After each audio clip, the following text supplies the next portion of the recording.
Alas 12:04 ng tanghali, una sa ating mga balita. Sa kabila ng panakanakang pag-ulan kagabi, kabi-kabilang sunog naman ang sumiklab sa Metro Manila. Sa Tondo, hindi bababa sa 60 pamilyang nawalan ng tahanan, habang sa Makati ilang establishmento naman ang nasunog. Ang detalye ihahatid sa atin ni Jimbo Tejano. Nilamon ng apoy ang nasa 20 bahay sa Tondo, Manila. Mag-alas 11 kagabi sa panulukan ng Juan Luna at Coral Street, nasakop ng Barangay 58 Tondo, Manila. Sa tala ng VFP, nasa 60 pamilya ang nawala ng tirahan dahil sa nangyaring sunog. Agad iniakyat sa ikalawang alarma ang sunog, hudyat para magdagdag ng pwersa ng mga bombero. Mahigit 40 fire trucks naman ang rumisponde sa sunog. Halos 3 oras naman bago tuluyang napula ang apoy. Ang una po ginawa ng Bureau of Fire, nag-cover exposure po kami dahil sa laki ng apoy, then hindi agad sila mapasok. Pero na-maintain po siya dahil meron po tayong katabing fire hydrant.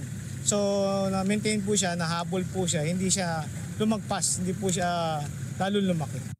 Sa tala ng VFP, nasa 1.6 million pesos na ari-arian ang natupok sa sunog. 3 fire volunteer ang naitalang sugatan habang nakikipagsagupaan sa apoy.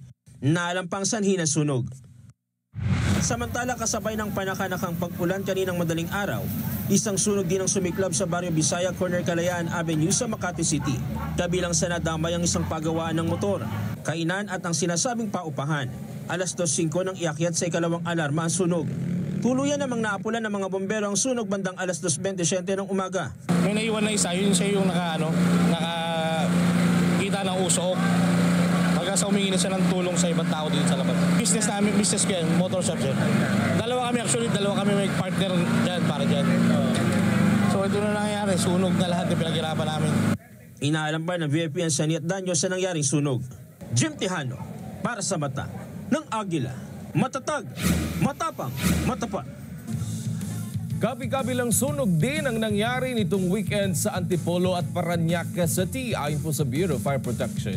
Ang sunog sa Antipolo nangyari sa isang commercial at residential area sa barangay Santa Cruz pasado alas 3 ng hapon kahapon. Maabot ito ng unang alarma at naapula mag-aalas 4 na ng hapon. Ayon po sa BFP, nagsimula ang sunog second floor ng isang bahay at inabot din ng apoy ang isang manpower agency na nasa ground floor ng gusali. Walang namatay sa sunog, ngunit nagtamo ng minor injuries ang isang residente na hindi agad nakalabas ng gusali at nagpapagaling na sa ospital. Nadamay din sa sunog ang isang barbershop na higit 20 taon nang nag-ooperate. Samantala, sa Parañaque City naman, nasunog ang isang residential area sa boundary ng Barangay La Huerta at Barangay San Dionisio kahapon, araw ng Linggo. Maabot sa ikalawang alarmang sunog na mabilis kumalat dahil sa lokasyon ng mga bahay. 12 pamilya ang naapektuhan ng sunog at walang naitalang namatay o nasugatan sa insidente. Patuloy pang investigasyon sa sanhi ng sunog.